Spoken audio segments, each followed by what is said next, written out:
ouais bleu nous ça nous dernier alors ni ndor comme soit pour nous c'est bon wa chon ku dari na ko zansiela ni zamamla na rush ni le sidat papa mo ma ko na rush ni la terre ko regarder sidat nous choire ma gomme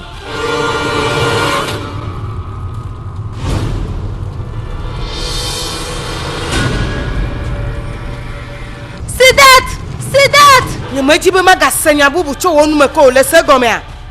Manya le sie rush ni le vovide nando. Matencho nya gbe adia fokume de tanenye bo hia.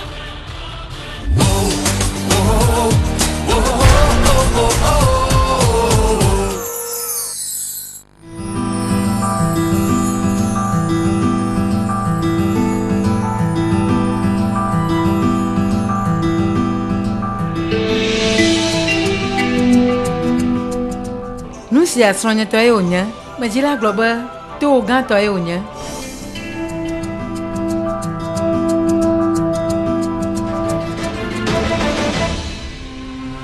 Dene le bosse sena on kekea.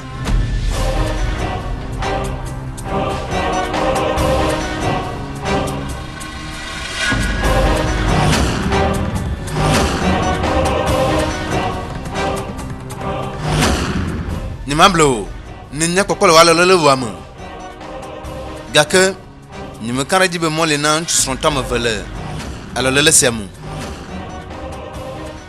natelo na mi atamero ko sokpo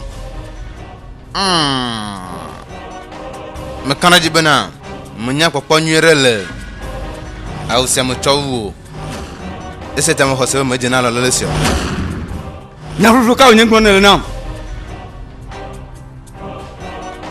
Negle nyava ne gake nye kweleji gade roshni enyo ejo jijona tobana no alalele konu katanam eye medakpona o azo anyi to ma edeji aho dodasi mamle no selana bana didi la kwajijo ale gbegbe lemle ba jilajo didi azon bana roshni de amasi jinle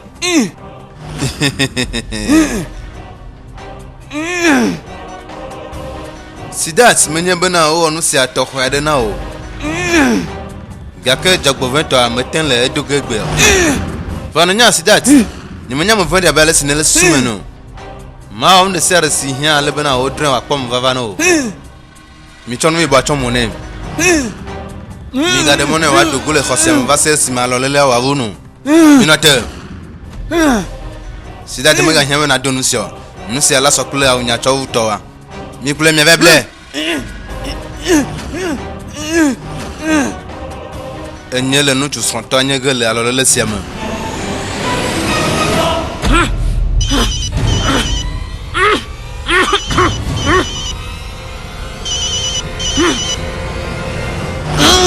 Allo Didi Mo hose banu si anle inwe amiare kamadura dwe jesi bele doli sitati tepo le kanaji be yatenwe adwe nyakana jela glo Didi de mega kana jinyewa makana jio asu so vide de tukbivinya la kwachi jomo chosine baya munya gake kana jinye bi rush ni ala tro so ni chogbe ji choyina jema Didi mele no bona von egbe alolegbe eye nde serla yi abe ala sine plan dare ne nusi ko le bena wa nye be no mo kwana be mele to nye gele majijima mo kwase be ne gbono e chere mava de tukbivinya la lolele oge esieta mondola vakwe nyanto gola fima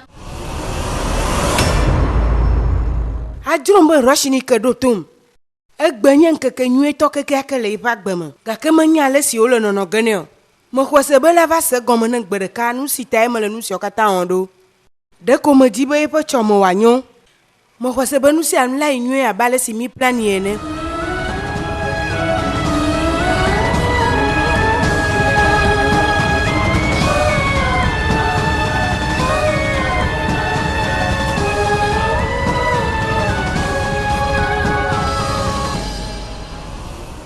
Kupu amijo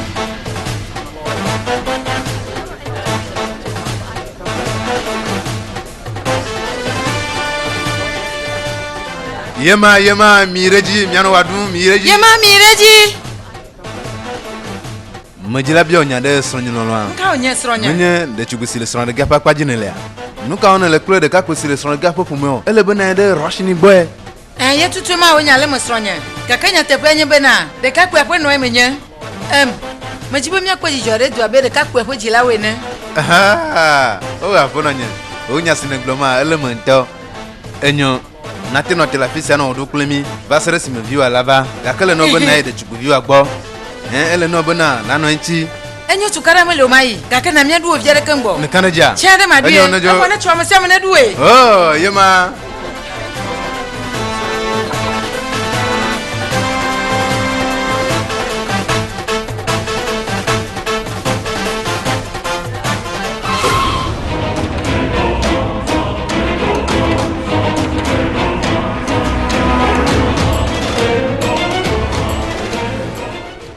Pression.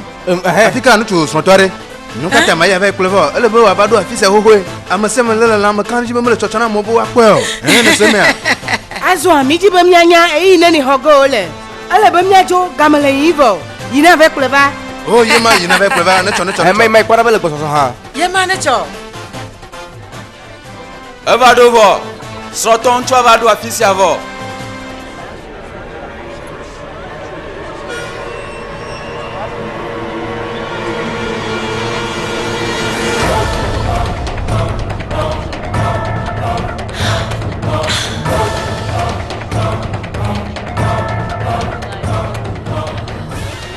Kula no va mi jo.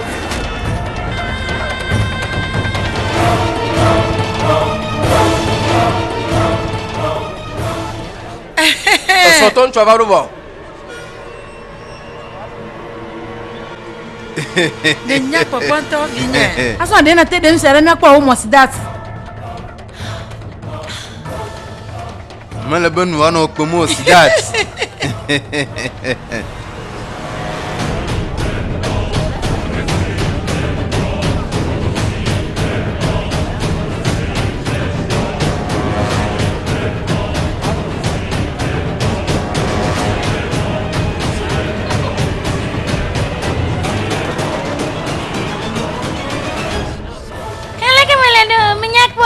Semirat note. Wa fi mare. O jiraro donu kwa sinya kokonywe. Kakale namya mi donu abenu odono wene. Nusi amanyo. Oh, dotum. Nuka ponu hanele. Nenyana kokwa makanu senu sinedo. Nusi nedo asoplo. Apono nyo hangle ne. Ipo nyalema. Nenya kokwa le gbegbe. Amagere si ofa fisi agamelo wasio. Esi atasi emi okata mi donu ale a. Vovo to to ke manu mi adomo ne kwe a. Ne donu abe ale si oje ne. Avo anyo. Ta flache. Dena te chono va nya je kono agome. Aha. Mia via nya popo ale gbegbe. Akpe na o.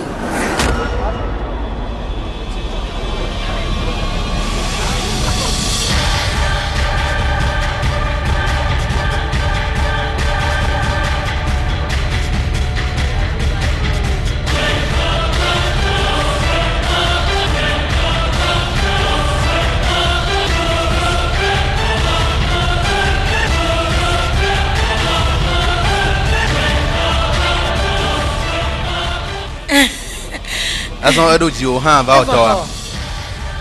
Akpe nyu vai. Ma una kpota o. Aye wa de jogovo de sia de silava wa gbojiada.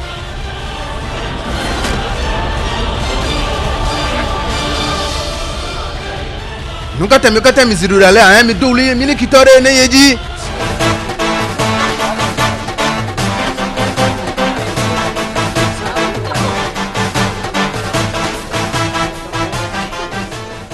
Pression Amaga. Afrika jukusi sidat la chaw de kware. Esi sidat la chaw de ko. Abla kwa kule rush ni toi. Amaga. Ala nyebe sidin wo be da hosimo wo be do no ale. Ma chwe mava.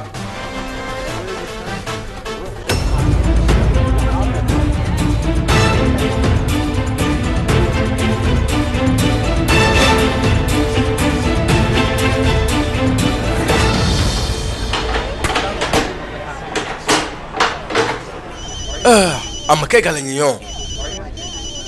Amaga. Alalo pression mga don puna de ko mi kwa jukwavo. Ele sidat bola fisia. Enyo ke mo trop bonovo. Enyo no chaw dablaba.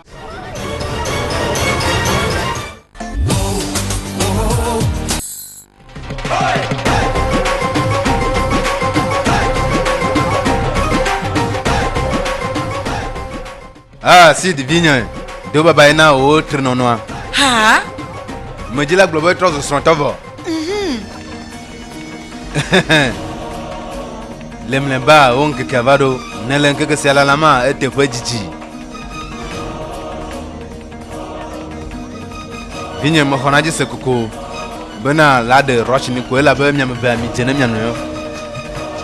Eye lemlemba, roche ni tros do, me nyam bu baraka do.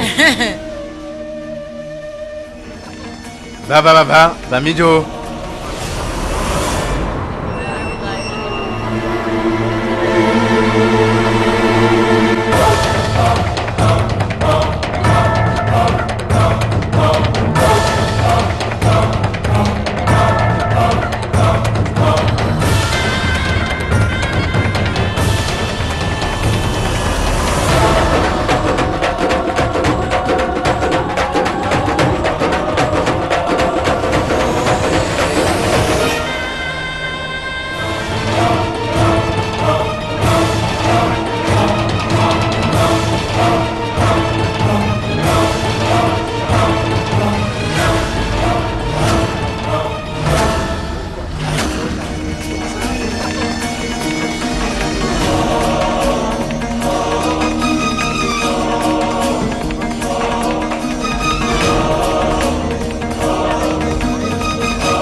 Che ideti. Enya papa le gbegbe alo mema.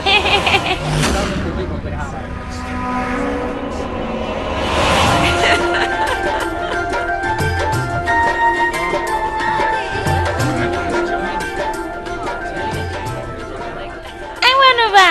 Kana sina. Zan va inko. Nate. Hala wa nya danga jine. Nukata.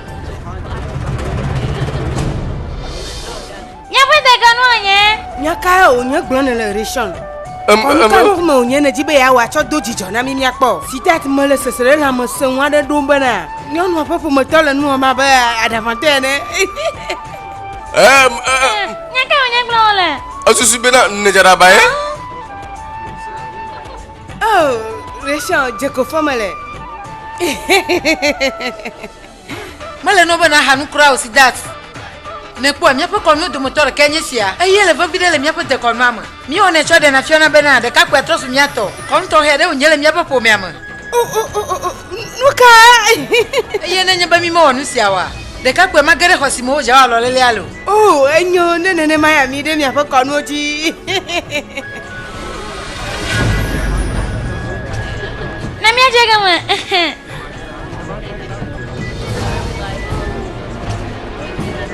Gaweke? Oh, maunya. O jam kana dene la. Oh, wow. We ide jiko. Ne ma dasi ma danga jina wa. Ma kala no sina doa. Ma kan jibe wa da jina o. We ne. Dongo chenela, ne sho. Ah, lele ngachine ma mevi yakwe. O nyon nuko kudona malasia. Na kwa amanya mama vi odede ko sidat nyo. Aga nyemya popo moto ha. Enyo, ava mijo. Krishi dola onu si anwide. Nyo amade se de lava du jesi be manya sidat yo. Ai wa gble dodo adoma. Ka fa jene mi be mi okata mi klondo mi le mo so so. Enyo agbe.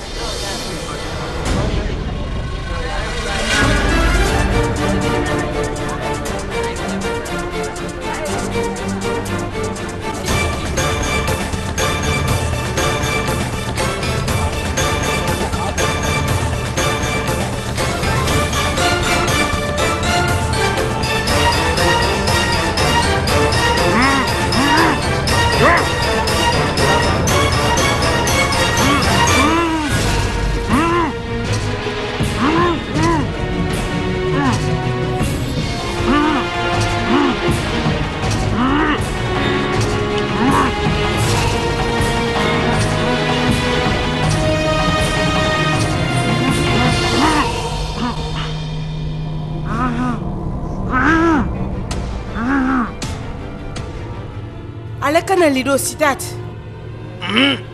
Ma klon chan vai. Be ma wonyen tete de sere ale be vinye me gade o. Para we hon ma lele ama ten pe de nu la tukasio. De tu be vinye rush ni le Chris de gbegbia. Me nye nyu de be rush ni me le jijo kpoge kure nu sia nu. Ga kene va le jijo kpon le vovo me kle Chris ya.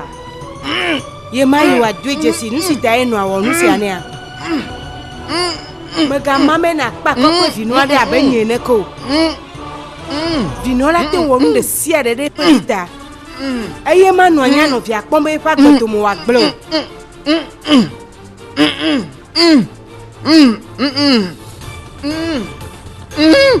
Goto.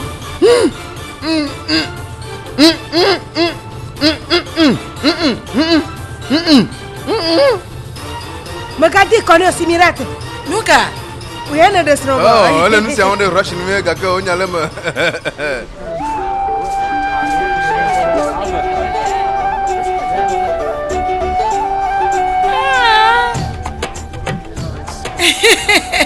Nya ko mewa mi kokwe do da jivo. Mi ha mi holo mi adi kone.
Rashini to nu so gbo mo le so de pe nya sia ma. Ese ate mo popo nu. Alo mi me pe a. Nya de pe o nyalema gaga kana jinya. O le son yi to ka nya gele nya popo me ma ne nya be na o de wa no ba me bia. Kafu ejene mi am ve am bia so de pe jijeje nwie na mi.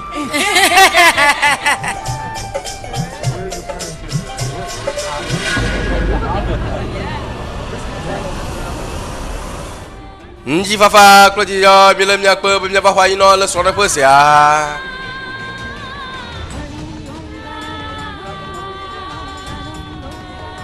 Tafa chen ti fafa kloji yo bilem nya pe bim nya ba hwa ino le so de pe sia. E so azo bana mia do gbera na ti fafa kloji yo. Eye mia cho de chugwa na de kakoya. Lolo klon ti fafa no so de pe sia cho ima va.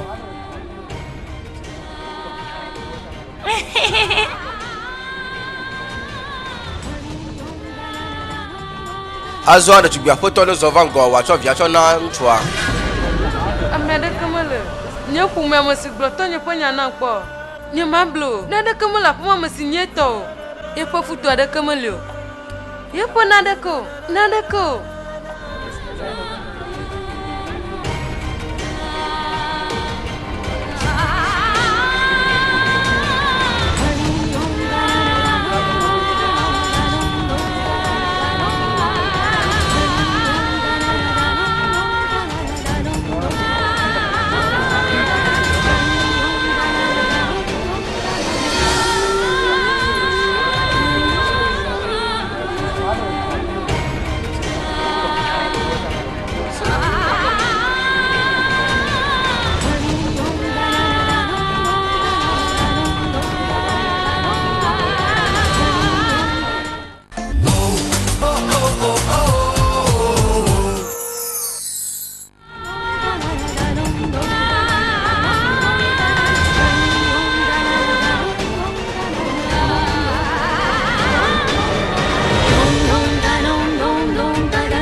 macho chona ntra nenye bamagula nanda kwa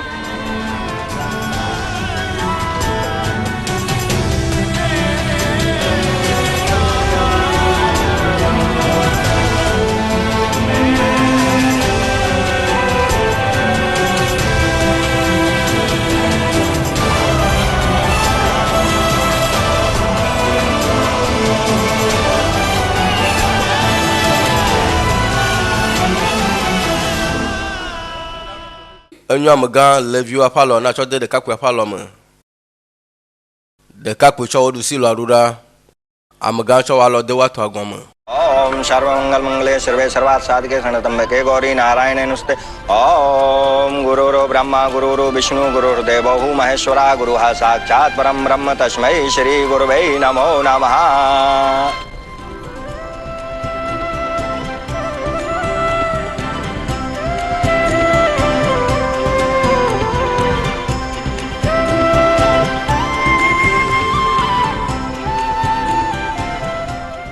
ta flache de chugbu apo no ne zovango ne mia okon mamea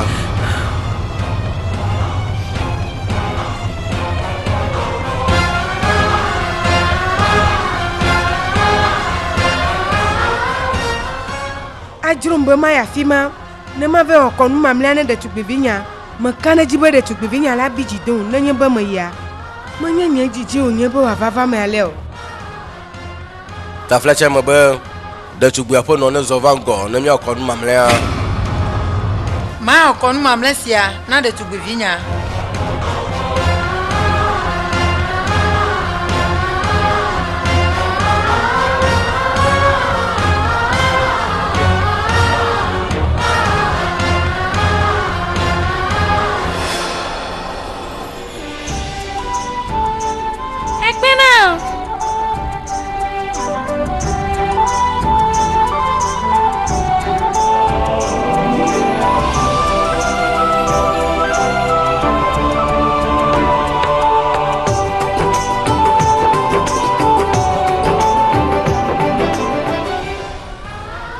enyo apo no ho ga ka wenye de kakwe apo no ta flache de chugbu apo no to neva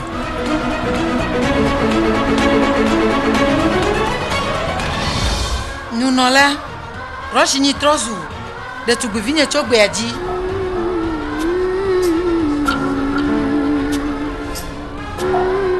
eye ta flache nyom de sia de avino nya lo menene maya nene ma olele mia pe de konwa me roshini de tugbivinya ya ta azon sie me trozu no a ma ovino pe konwa ne le no apetepe eye si me le konu sia oge me don gbebe chogbe pe nkeke ji cho ya roshini pe ji jopopo a eye la nyenu ve vito keke kenam nenye bena lo hore sia de kone po lo hwe via be yen topo vie ne a kema wadena bubule nyon de sia de nu de viere kema dola be fude no povu dada si o wata esi mele mia popo mo via o chande dua me don gbebe na mana rosin la pona jijo esi ayi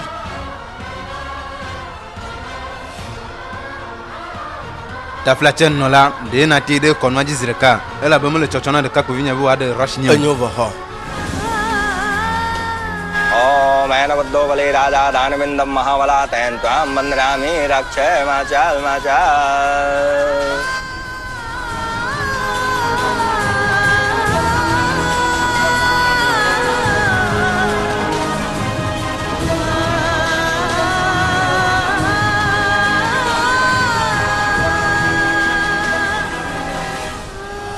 ale nyamo kata glon bele susube ya temanye kle roshini domo wa trozu itoa nyama de monu se lava mo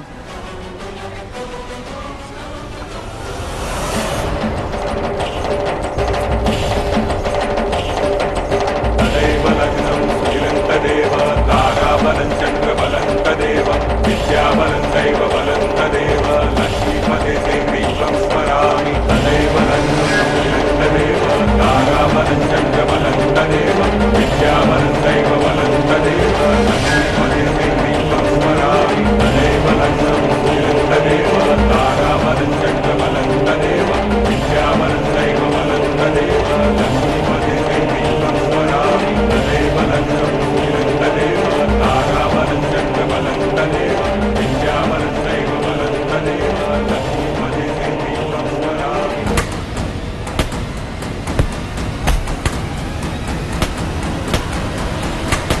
ɖetugbuia ne va yi ŋgɔ na ɖekakpuia ne míate ɔkɔnu mamlɛa. Om Tadeva Laganam Sudanam Tadeva.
Ɖekakpuia la te do kɔwla ne srɔ̃a.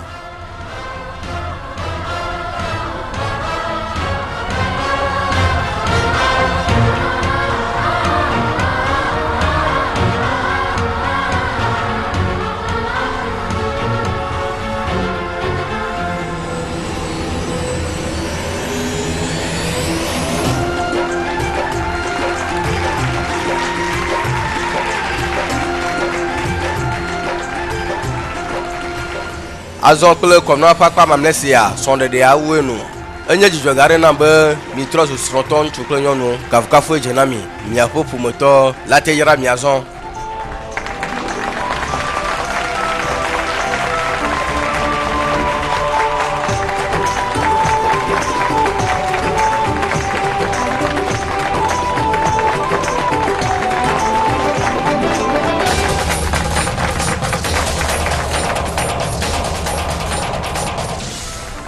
Azɔ a o de wa nɔ eyi yɛ nye si asubɔna ma de to nye kristi fiɔ me de sia de. Me yira miaƒe srɔ̃ɖeɖe arɔsini. Ma de fiɔ me de sia de ne woanyɛ bena vinɔ la te wɔ nu de sia de ne eƒe vi. Didi.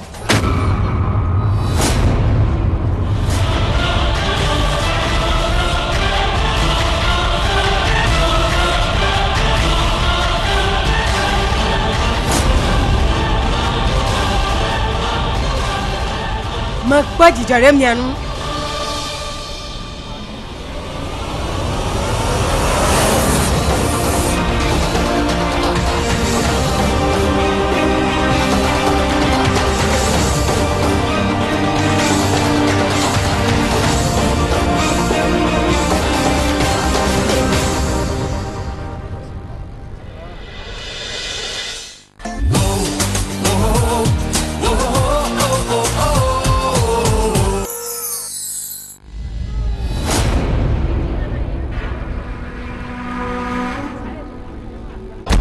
Nyama susu be nu sia nu bɔbɔe ɖe abe ale si mi plan ene. Woe nyama si ɖo la ɖe ɖetugbivi nye gbia. Le to ne be ŋutɔ yakpɔ nu sia nu gbɔ nyuie. Eye woe nyama si ɖo la nye tonyea. Aleke wowɔ va me? Nye ŋutɔ me biɔ nya sia. Be ɖe na te wɔ nu sia le be maka ne yi dzi. Me biɔ nya sia nyui ɖe le be maka ne yi dzi. Azɔ gblẽ na. Aleke wowɔ va me plan si mi wɔa me dze dzi o. Kristi ɖo tom le gblẽ ɖetugbivi nya ƒe agbedome gbia. Ŋutɔ ne se nya si me dzi be magblɔ gɔme. Menye be la bi dzi koe.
Mlemba.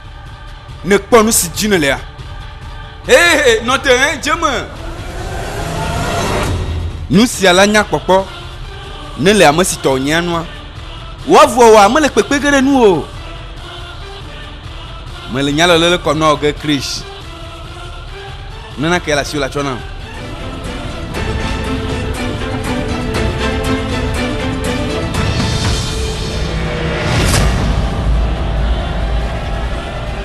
Voici que c'est là que nous sommes bons.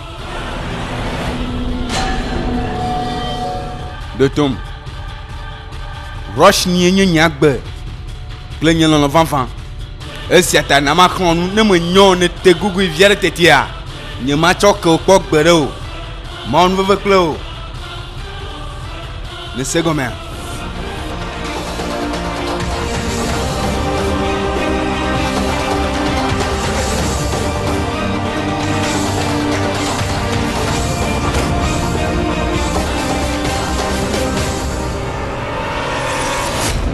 De ko hana nyen ma do ta ba si tata kene.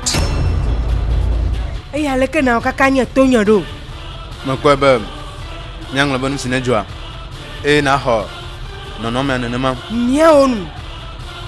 Man hiya ba manonu popla gagato aba we no. Ma de ko na go. Ga ka o ga digbon ha. Na George no bo digbon akeka fukafu jena o. Le panu sinowa. E vinye pa gbeto mo gblere ta o. Manyenye dem gbona nu sio eye didi nemba khosimo blanc dare asipemlia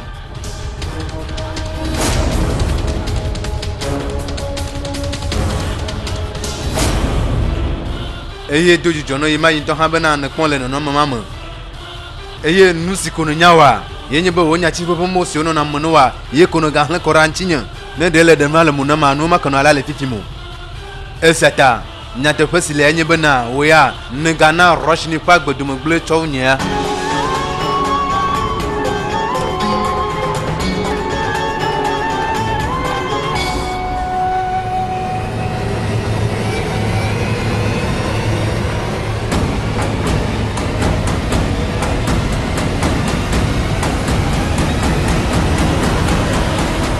Tafla check kwere munya. Ejibe ma de na ya. Tafla check.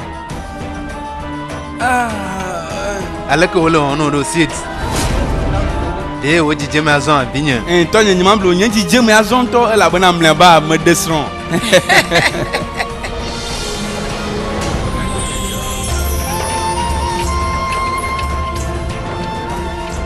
Jijone no miamo yesia yi.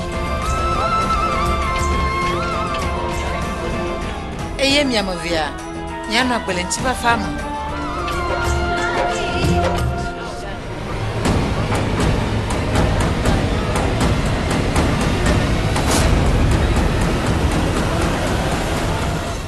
Apono kukreja.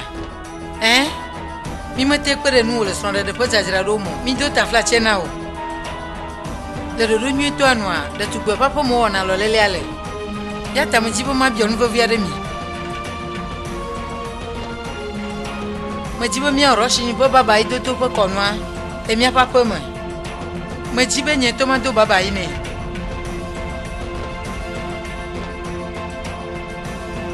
Ta fla chene nyebo matere mi ajiwa.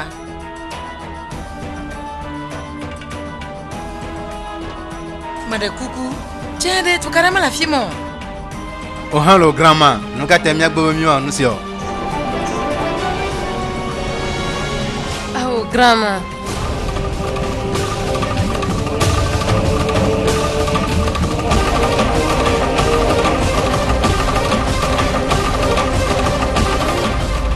Nyamatre apoma mokwa gbedo.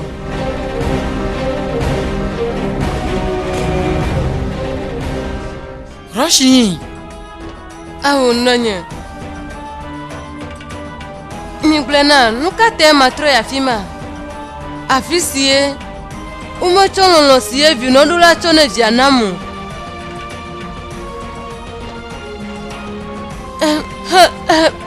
Kaka wabanye wale bona mabade chuguvie ni. Nyama kpona didi abe. Nonye si jimani.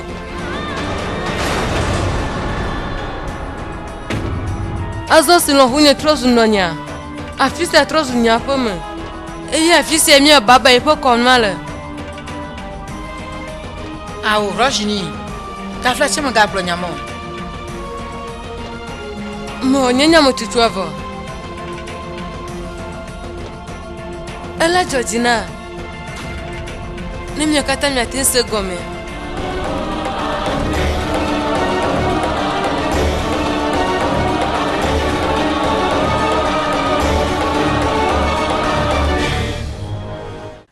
Dono vlisi o chaka de tu gbevinya pa susu yo o tiri nya gbo nu si o kata anye vo dada e make noti e si mo potom le dodo nya pa me e make ho e pa gbara si achu e vai homen make zireka nyo anu make nu ale gbio ga kanye ma dem gbo ma wo nye ntete de siade alebe de tu gbevinya wa trok bovana ela ba maten se vivina gbea ple nu o dono vlisi a o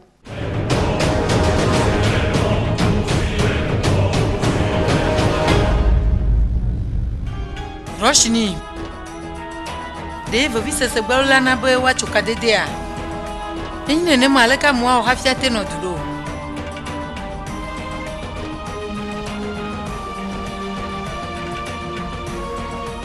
Menye bena o chigba Kakanya te penye be la no drunda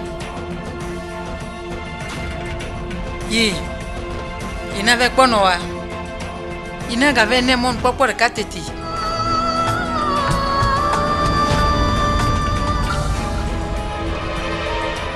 Mon popo de cape ko. De tanya.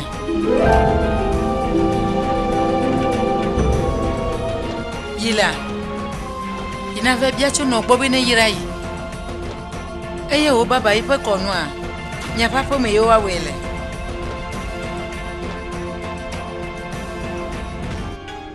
Eye o ya. Nanya mo kate wasu chapanya. Didi trozu no ho azon. Ese tami mi ave ho epe yaira. Nenyi bena mo yira mi wa asro le sia. Mi apa ka dede a.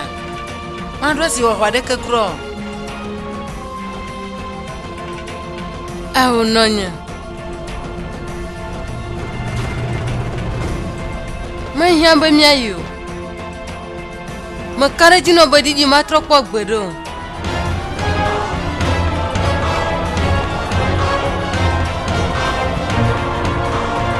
Roshni me jano bobere ka fi mi atena no atro menye nwire ga kanya te pe nyimbe na e kpoto nye no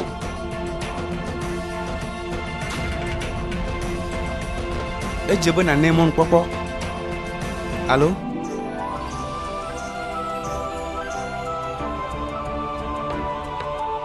den no ma Roshni Molo to nya gbentan ha sidat. Eye dene kana jinya. Kana Jehova.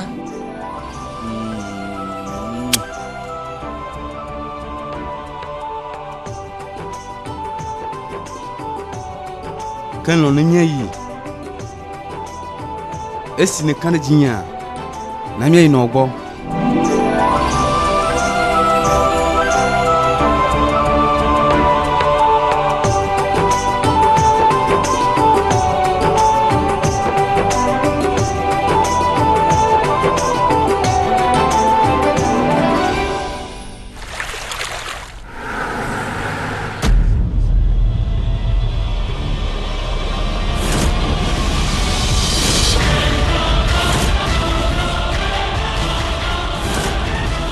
Matro ya poma mokwa gbedo. Ni plena nuka te matro ya fima. Afisie umo chono no sie vi no dula chone janamu. Kaka wabanye wale bona mabede chugujie ni.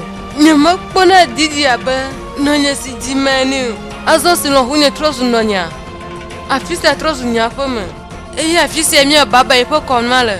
Alake gwepon keka ina odo didi. Didi nyento mususu alesiye sansemla nona odo.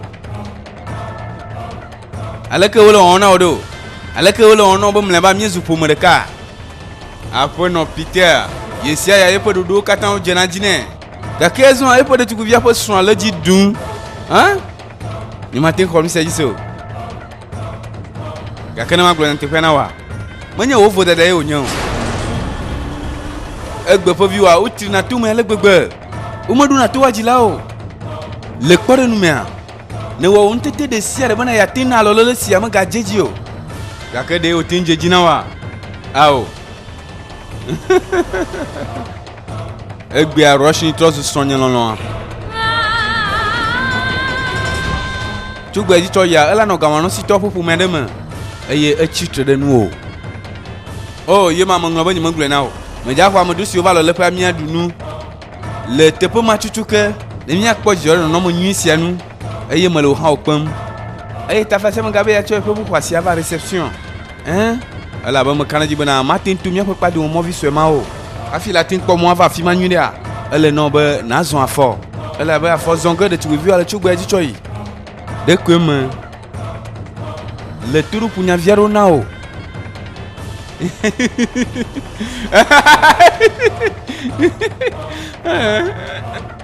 Wow!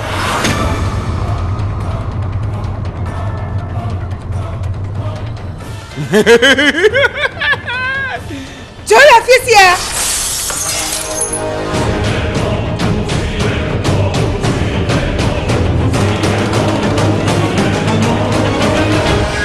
Oh!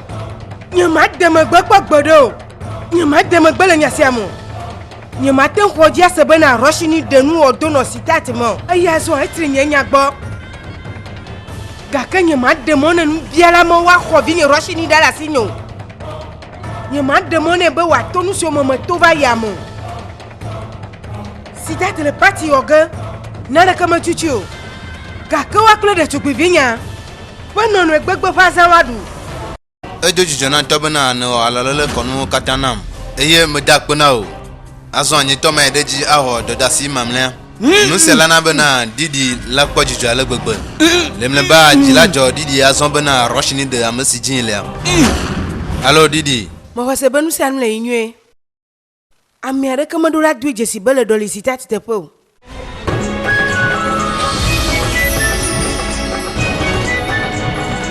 didi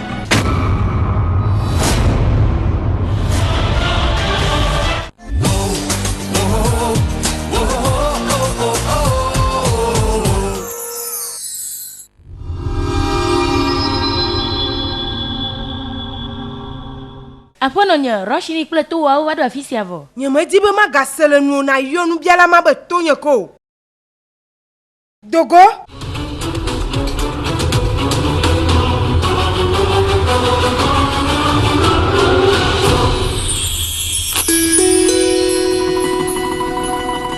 Ta flache, wokaba. Masi grandma. Me ba, ma me vinya kple son wado ape ama.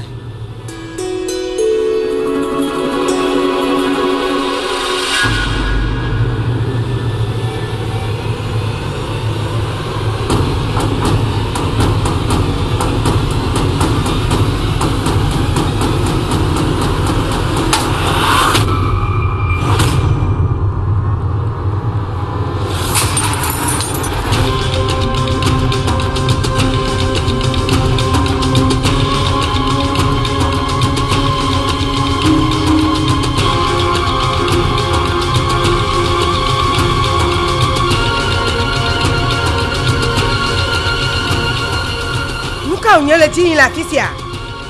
Afasi amanya medru jepo amasi amalaba onu sinedu ya lemo.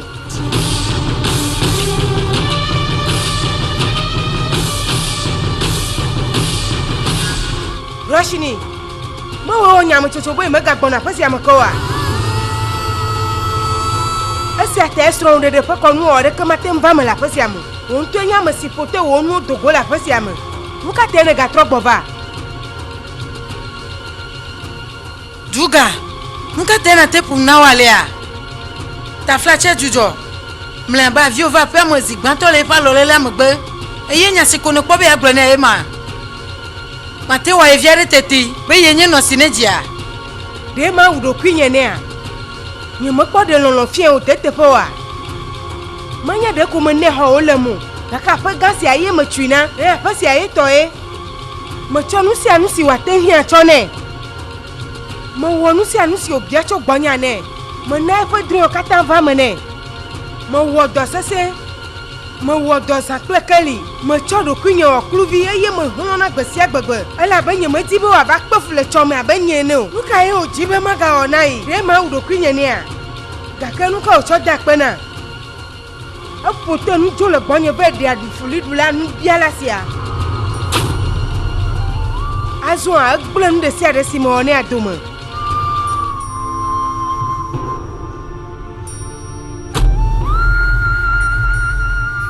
esi wole be wòada akpena ɖe nu siwo mewɔ nea ta nu si ko wowɔe nye bena na metrɔ zu vinɔ baɖa le ame sia ame ƒe ŋkume ye wògbe me abe nɔ ene nɔnye nu katã mana Rɔshini wòadoe dzesi be nye ye nɔ zi ɖeka teti le Duga ŋutɔ ɖo to nya siwo gblɔ ne lia ɖa.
Dene nya nusi nya wokuhea nusi nya ko nya do kudi dura ji do poga ga kwakle kesino nusi ko nyama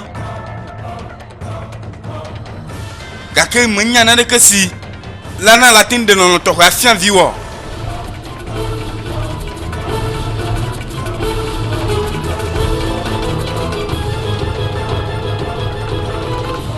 madu turupu nya nyere nawo ye sunu azoma na fond nyom lamba de kasi la kotona ko nyibe la bati akogo onto onku menyi mo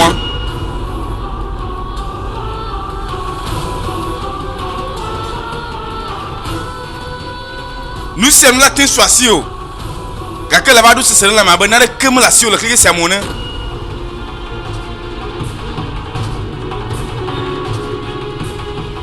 ne globana yo do se siande e fa gbeblu wakatan nous sommes dit Rɔshini la wasu aussi gake matin chon vevu de kapesie Rɔshini le dijin chogba wa neo lolon siye vino chona na via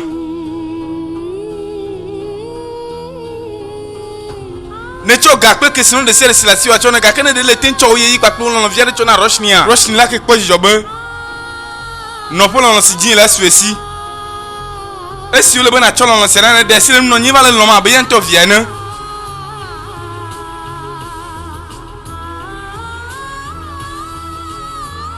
ye palo le konwa ela ke vamele wa pe ganya ko se mo nyi mi fa pe mamo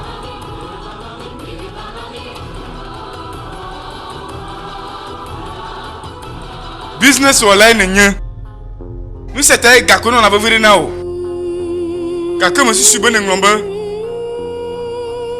bena gamatin fle non kada dire que matin lika non manomo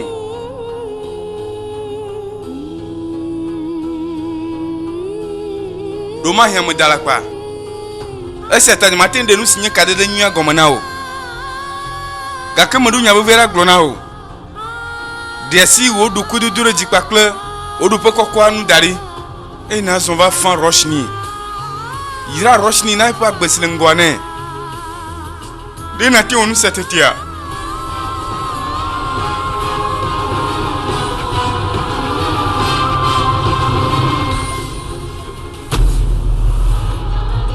azon simonye tuwa me dungbe na o benu sen la nwe nyang no be chosiva ya ponyao ayi chomo nywele si la clan la supu mo siasi chomo nywele si me Amosia me la ko jole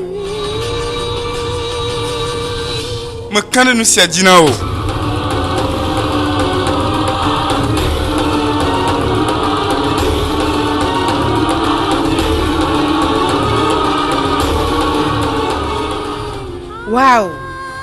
Le ƒo nu nyui ɖe ŋutɔ.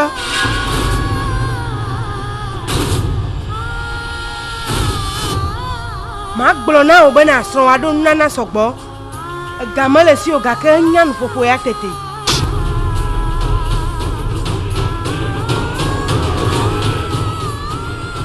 Ne va me be nu le sesem na mi le tsɔ me kaka mate ŋu kpɔ nusrɔ̃wɔ la ɖu oa. La te be nɔ tele mɔtɔ nɔ nyativiviwo gblɔm o la dzɔga nɔ. Meka ne dzi be le adzɔga sɔgbɔ nenye be le ve le nu ƒo na mo abe ale si ne ƒo fifi la yenea.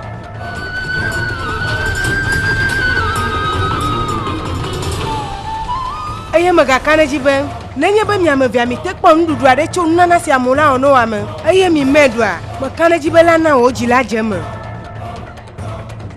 Esia manɔ me aya mi kple srɔ̃ mianuna.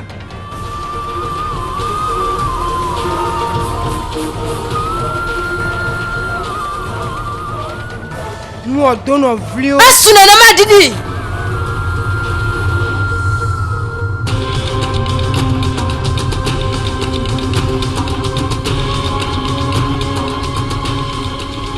Esu.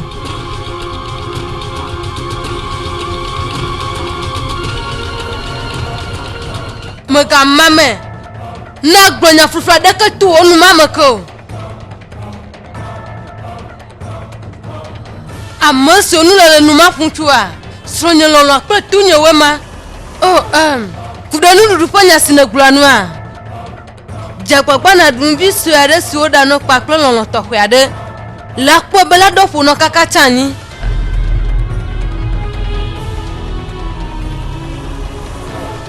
Eye ɖo mahia ye mahia la te ŋu ayra ɖetugbiviwa.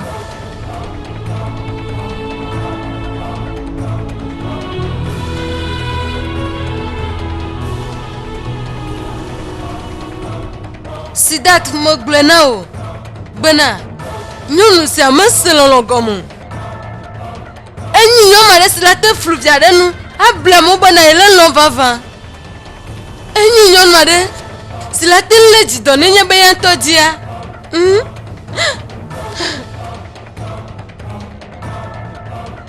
Ne mi nya mi ma ke va ƒom ni o. Elabe mese nane ɖeke gɔme. Mate se gɔnye me kpɔ agbe ɖe o. Nenye nu sia srɔ̃nye lɔlɔ ƒe vodadae. Eya kpɔtɔ le susu bena la te nye vinɔ nyuie. Eya kpɔtɔ susu bena na te lɔ ayra mi dzu. Gake mokpɔ nye bena nyɔnu siwo le mɔkpɔna be wawɔ nu sia na ya. Enye nyɔnu aɖe si sena dzime ale gbegbo. Egako nye nu si le vevi ɖe nea.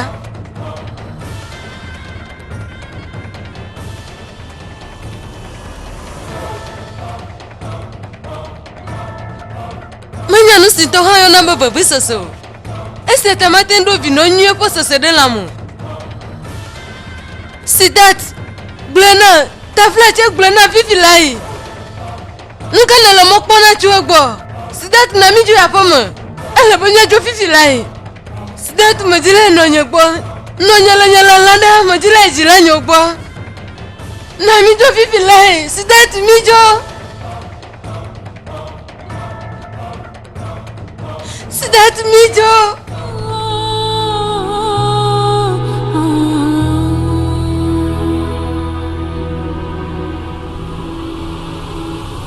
Adrumbe, madu no aɖe si la sena gɔnye me. Eye wòanya ame si menya. Gake dzɔgbevɔ tɔ anye meɖo o. Manya ƒome si dzi ne le woasɔ asi o. Nɔnye, tɔnye, nye ŋutɔ, nye ƒome ma si dzi ne le na o.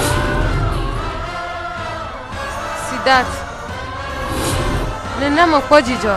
Le ŋkeke vesiwo me ŋutɔ. Nɔnye ŋutɔ hã mena me kpɔ dzidzɔ lea. Le ƒe bla vɔvɔ vesi mi de megbea me. Nɔnye la kpakutawo le yi zɔ katã. Ele eƒe ŋutete ɖe sia ɖe wɔm be yeatsɔ manye kple dome. Wonya le me. Ne to nyateƒe.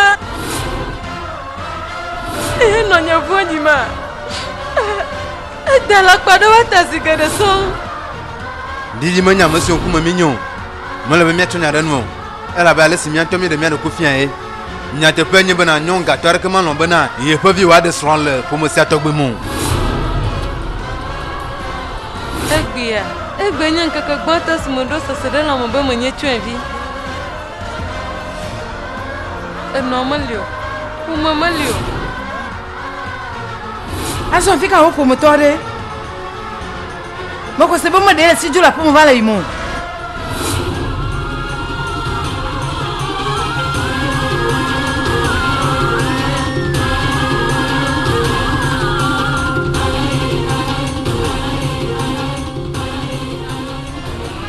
Amasine le mopona, mala fisi avago. Mereka selana berjero wala bola Rosni Prejiji domea. Menyam buat aku gak kau sidat. Didi tros no ho azon. Ese tami mi ave ho epe yayira. Nenyi bena mayira mi wa sron lesia. Nya pa kadedia. Ando si ho de ke kro.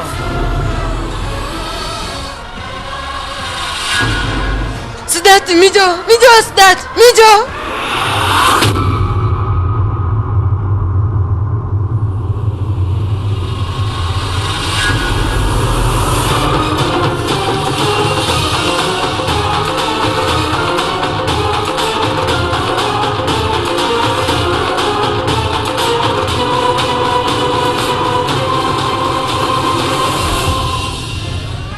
Nka teno note sidat. Mima troju aleo Roshni. Mima troju aleo. Nka. Adaba janela. Nyakana jila glo. Mbona mima tin troju aleo. Mi va fise o mi abia chi no gbo wa yirami. E mima troju la fise na nyimbo musunyasi o. Nka onye le fude na sidat. Ne va fise o jovo vite kwa gaka. Na gale didimu wa yiraya. Ne kwa ewo ipo nyamuchuchu Roshni. Enyi hamglo yon tu simwane. Nonye glona isi ibena. Nenye be no mo yira mi apo sonre dewa. Mi apo sonre pe ma konko godedo. Me va fisi e ma ho didi pe ya yira. Enyi mo le jojogo la fisia. Va sere sime wa yira mo. Nelo wai gula fisi esidat. Nyonu sama dekire kabe na dabu budenu.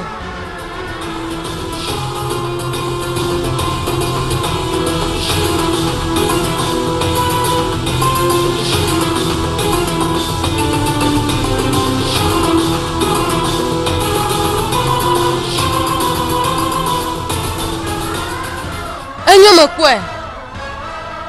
Lebo wa ipo nyamo chuchu. Eye hayo wa itwa. Azo atafla chese tonya. Mole jojo fisi lai. Mo tuta lo nya kula tunye gwa. Dilanya lo gwa.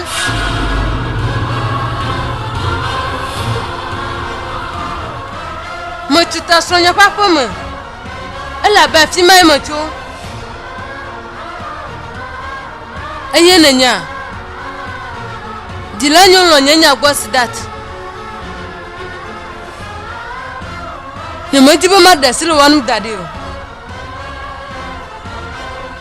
Roshni jila osi opo nya gromnelea. Wa onya masi obia chubone bo miya wa khojiji po ya yira. Aye nyimaju la fisi na nyimbo nyimo khojiji po ya yira. Dotum Roshni mo onya mchuchubona ma onusia emegbesi emebon. Para we sidat dotum.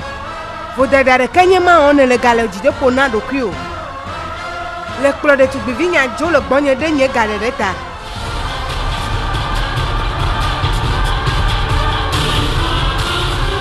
Muka tena dibe ya troy nu odono papa mama. Agla pe nyu si akle ke sinonu se wa dade. Plan si la si wenye si alo.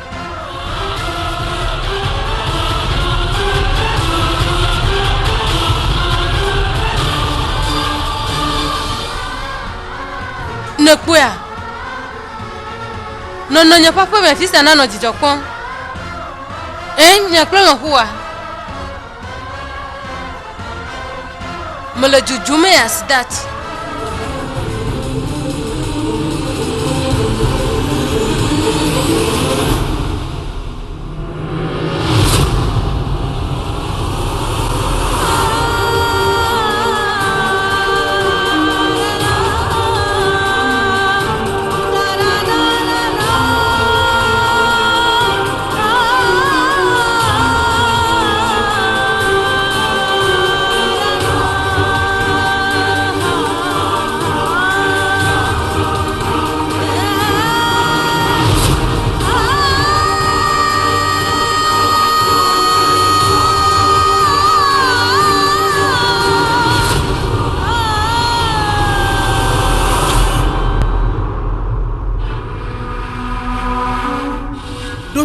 Ne me nyon le mame wonu fufura de la pesia me ma yo sécurité wado ene se to ka onye na male o Didi Afrika ne susu bana ile yin alo de ne le vovum nama ta flache de na tindu tunya sila sinye mjila glo na wa de ne jibe yave yo sécurité nama yireji latin yo fa enye ama yo ko bito na o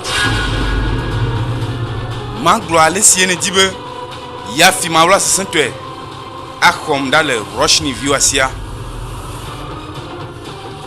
manglo no bona ne jibana ya lenyen gbeto swawla lenyen kle view palo lelen kekeji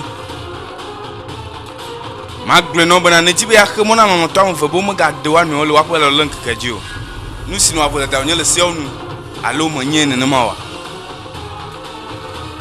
yo sécurité onam ne makora be sécurité la tinde ndugo la posia mea allo we sojo la klo be tu le gakon ma ha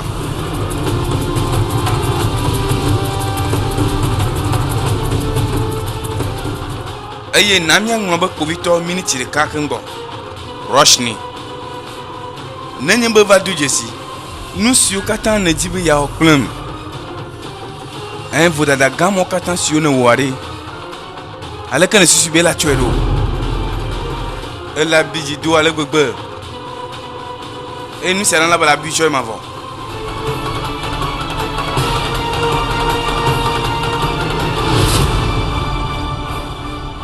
azon yo sécurité o yo miako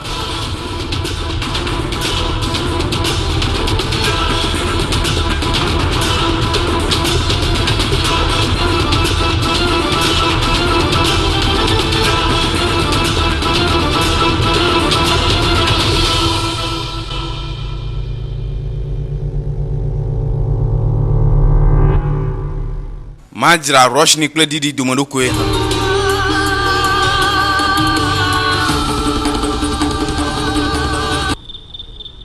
Le vent me veut là de cas anciennement Zancela nye zanyu toke keke le wa me ver pa gbema Zanyu kenye sia Vignon me bio ta nuit nami Oh wow nous si anya poponto nesi date klo roshni o gbova po me nya no yi viare wanto de wa no juhena keke puere o ele ve vire nto bena soto ye onto de wa yi viare le ju esi o de wa no wa ehia be wa no ju aleke ne puere o enyu alo yema o plan nyu to ko onye na isi ayi mo ko betala ba do si me la no domo wa eseta ina ba di la mama na don vie me je mio ha miamle nsasa abalo le taye yoene nga onyele jinle o susuma mena o nuka onye de na nglo bebe mia po de ka ku vie de stron roche ni la fisi anogea aleke na gato no sijindo mo de melio aso glo no site mo de meli na be ma onu siawa ni hamle lo klo alo mema ta flache de na tele ro ku video Tanya oh mi gbova roshni Afrika si date ere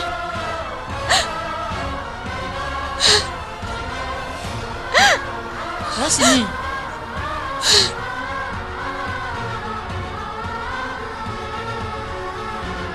Mukejo Roshni glenami si tu m'as pas clamo nyakana jibe ya glo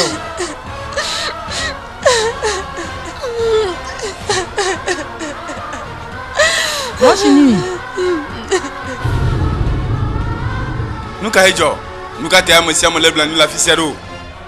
Mia tout non notel mia pour toi nous. Nous caté mi ma ko wa gane mea.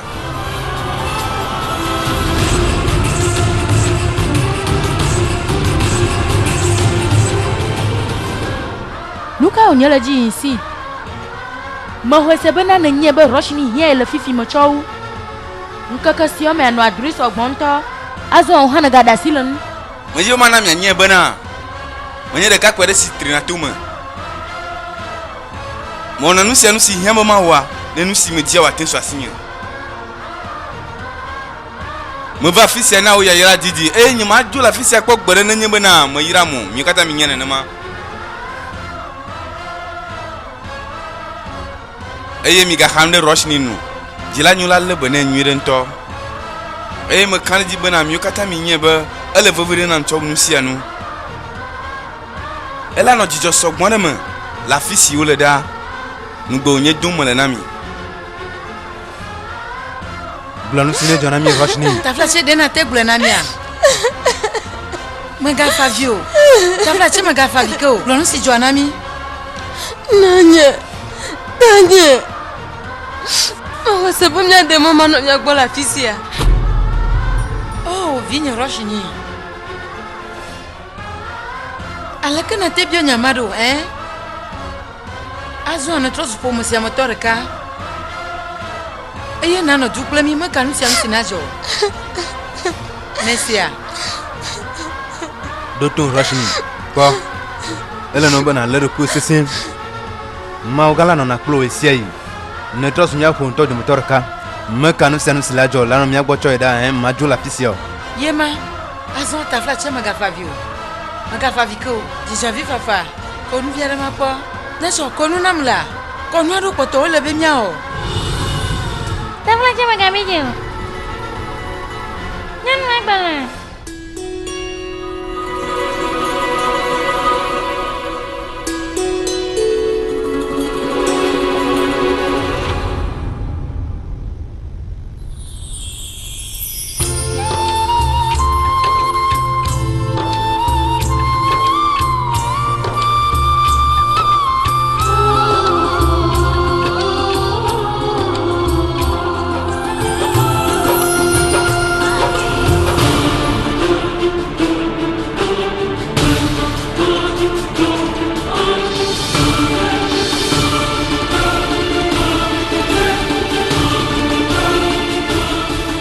Caramba.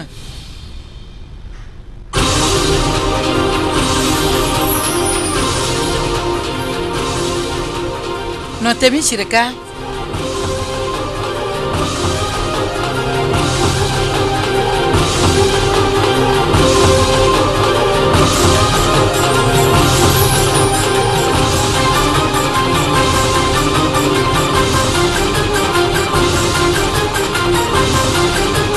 Evo.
Didi note minute ka note.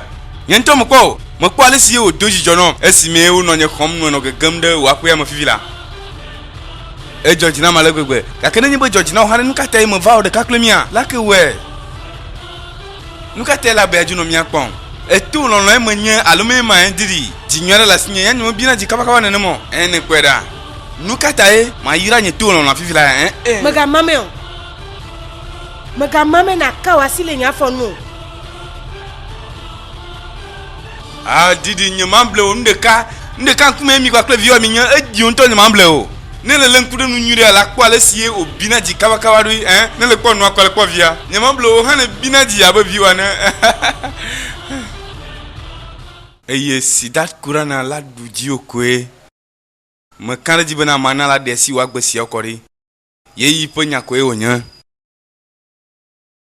esi me la fisia me kwa bana o le siaro degana mo la no agbelete vo mana roshni la tro afisia ma kwa gbo nu sia wa vama mana bele nu wa no si roshni hia chu gbo wa la cho ne ko nyemunye dodo no abale si no na ne pom ye sia ye no ma te kam klo vasere simena de gbo viato me kan de jinao ma fion ale si o le bana no de tu gbo viwado me dung bana wala vama melen de kapon gbedo no sidate ma de wa dogo la pasi am hafi na va de jesi am si ona ba didia chade anyo nya ajo didi mo susu le nya tepo mo bena nu si okwe wa nya o nu kate manya mi okata le nya vio didi ajo la pe am aso na jibe aga to wa han dogo no nya nu ka onye nya mo susu be na wu wa ye je fefe mo nvo nya manya be la ga chu va fisi a honre enyo veyo sécurité wao no va pere nu wa den dogo la pa mo fifi lai abele si vi wa ju ene onye ta flache de na ten second mo be nyeme gale wonu ona si o won le nkeke si agom semoa wenya mo si de mo ya lo le si avam azo am jola ma va nya pam ye mate ho wanya gbon jola na le nye dom to ho ma me vi o gle plan so kata mo ne atom esi atata flache de si le nya be ma me vi nya de tu vi o e onye duga azo mo kwebe kadede po nyo mo gado si o ho de kele gbo kra esi mene je wodo agomea masusu bana de tugbevinya nyom kan tore wonya sidun tete eye ejolo wa lo me ye ne jibe akpon ko bedele pe do am juga do ton ala be menye no ta mo checha be ma no mo gbedo mo na o eye ple no si ne do na odo a gba ple odo gbojo ma no mo to a na duji eye ne na odron kata va mo na o nusi anu so asi o abiale si ne je ne amagaroji oyoyo bena tuga devi ayele yi kwero mo gbekwa na trosu didi le nusi okata na jo mo gbe a magaro sesere la mareka wa juga to gbobe mo so dele mo na visi won to na ji o ha asime na ti megbe ha fi gbo ba pa me gbe a mo no nu kan bena de ne le dedi no no mo na ma de mele jijin bena ya se ivia ayo ibe nonye nenye be hia wo no apepepere nu a nuka tene jina do kwito alea nuka tene sena tamele mianu alea nonye ta flache ni kwa mekele sebla mele nu se on nu so gbon si o lo ple de tugbe vi wa masu nene ma nuka le jila de fia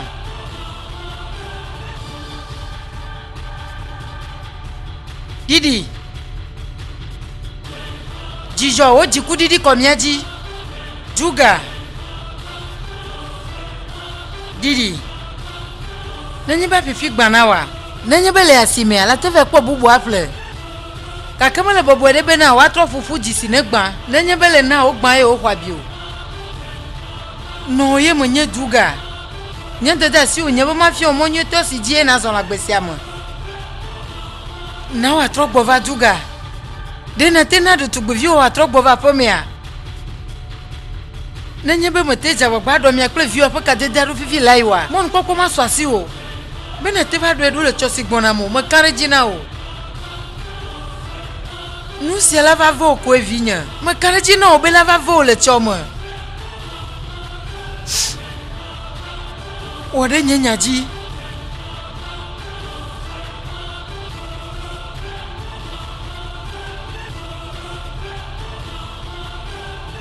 amagaroji oyoyo bena tuga devi ayele yi kwero mo gbekwa na trosu didi nenye be moteja wa gbado mi akle vi opa ka dedaru fifi laiwa mon kokko ma so asi o be na te ba do edu le chosi gbona mo mo kare jina o nu si la va vo ko evinya mo kare jina o be la va vo le chomo mi ju jonu se no bubu sogbon nyam ko bana de ko obi di viare nu se te oglonya si okata ogloma kaka mi le koma mo na re ko mi kana jinya O jinyo ale gbegbento si dat. Nyemo kpɔtɔ ɖeke wònyo tɔme le srɔ̃ ƒoƒometɔwo nu alea kpɔ. Le nyateƒe mea le be to woaɖe fia bena evi wònye na lɔ̃xoa.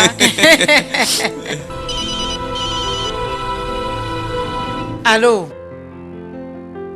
Nuka. Awo ɖo tom. Mele no bena hanu ma va ɖo afi ma le madzidzi me. Enyo. Oh, maunya. Nuka wònye le dzi.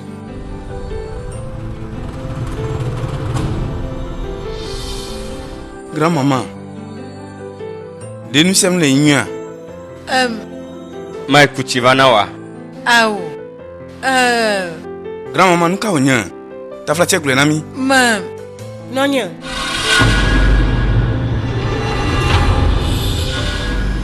De la tempura la fi mama konwa.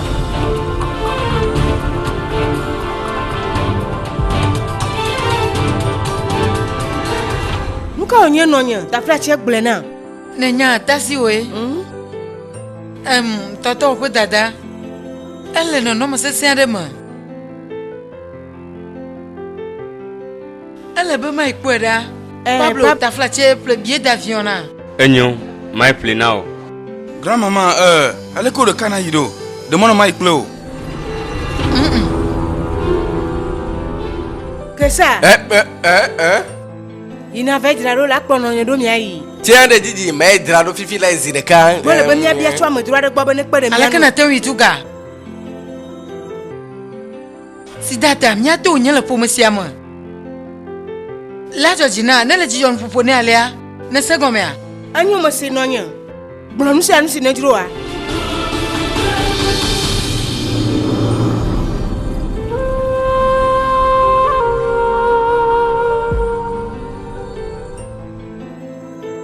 Dotum. Male no bena hande nunyo. Nyento male bena do kwinye. Kaka lebe wena le bena roshni. Do ko mia klimi de srema. Kaka eje pan bena. La on tete resia de aplo roshni va pesiama. Mado hosere dio. Nous c'était ma te glem sanwa dasi o ma. Eye majo. Donc bena. Be ila wa iponte teresia de ana roshini wa trobo va pesiama ta fla chema gade magbo Chaya de grand-maman me dung benao man balak berem ne melio ha eye gachowa o ya ira katan le jinye e setani ma de magbo boboere ne mo akpenao mesu akpe o Ta flattière est bonne à l'occur. Magavon.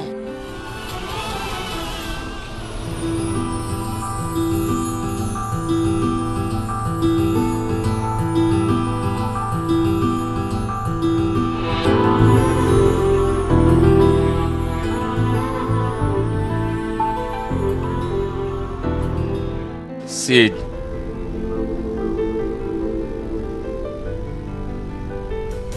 Natendo ausia. Oh, akpena okaka. No chechambe ya chimia gboa. Ni makana jiba masio togwe ga kpotole hikesiam. De kuna le aloma. Roshni de kale wa pomada. Yene la fisia. Ou de kapele ipo khoma. Eye le jibena ya na roshni pleno waga vivi. Mele nyentete on. Ideji na on tete Sid. Nyele bien chogbo. Bena na roshni pleno waga vivi. Sid. Njibma glonyare nao. Akpe manya glode nao. Mehia na do akpena mu. Buma nyela du nao. Ela ba wenya masine kpere nya. Sid. Roshni manu amiade kele ipa gbe me ale akpo. O klo wo po me ami de lono gande fien. Martin no agbeto manomu. Ela trova officiel majiji. Sid.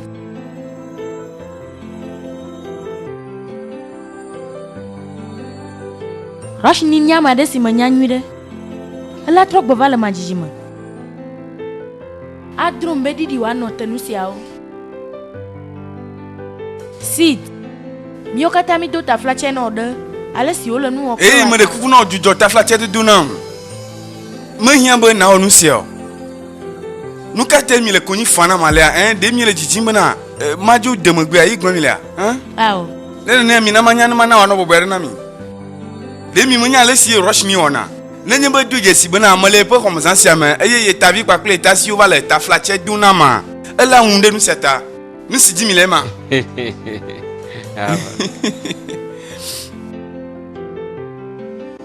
Me de kuku mga ta flache nanko. Awo. De natin irama. Ala ba me kana jino nyebe. Ma o nyido da sisi oja. Jijwenu no ma o esiai. Bakara jibe nula chikonao. Azo le bana agbode mo. Sit. Zananyo na. Nenyu na ha. Zananyo na. Nenyu na ha.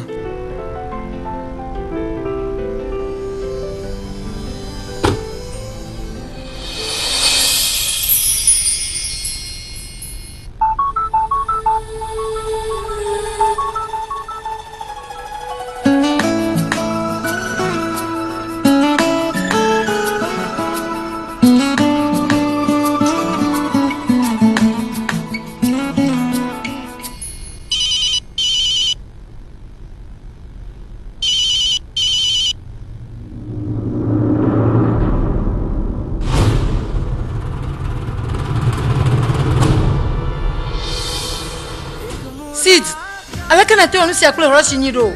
De mate don kumia jila o tetiwa. Alakana te onu si ado. De magabu. Tamasusu nyesi mi do le nu akpo a. Mi no mo kona akule Roche ni. Mi le jijibe mi akpo mi avia gba akule so wa gbo va le jijo mo. Eye o ya. Mo bunu si okata nu po alo mema. Mo do mi do la fima be mi anadi di wa irami. Aso na jube chi afima. Eye Roche ni de kape ko gbo ba po mo. Afiko fa ole chuka kasi mo ogboa. Nyaka ne jibe maglo ne. Mo ko be Antonia Tarujim sta o chi afimaro. Jijo taple stronye. Dotum. Mo ko be le no ba. Na onu nye to a. Eye yan ba. Na bo ba fisa fifi lai. Ne se komea. O halo apononya. De na ten jujo aviva fa. Me du ta flache nonya. Me du ta flache na urinya te pema. Ta flache. Kaka onye bunu sita mo nu sia la ba se mona. Me jila de bubu amobu wa do nu. Mana fu mende wa tro de ka. Nu si me son le gbo wa ema. Roche ni papa mo nya fisia. Ye po fu me fisia ola. Pour me si gagner ni han tonye. Ni ma de moi pour me wachi blanyumo. Mana wa tro de ka. Sonye lolo pe tunye wema. Kudanu rupanya sinegulanu a. Jagpagba na dunbi suare suoda no paklo lolo tokwade. La po bela dofu no kaka chani. Sidat mijo.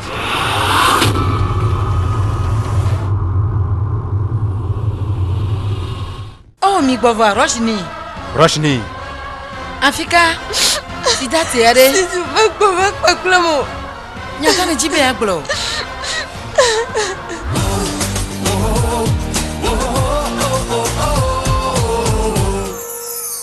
जिंदगी ने की है कैसी साजिशें पूरी हुई दिल की वो फरमाइशें मांगी दुआ एक तुझ तक जा पहुंची परवरदिगारा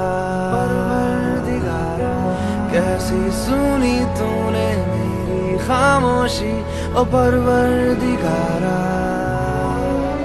ये फितूर मेरा लाया मुझको है तेरे करीब फितूर मेरा रहमत तेरी ये फितूर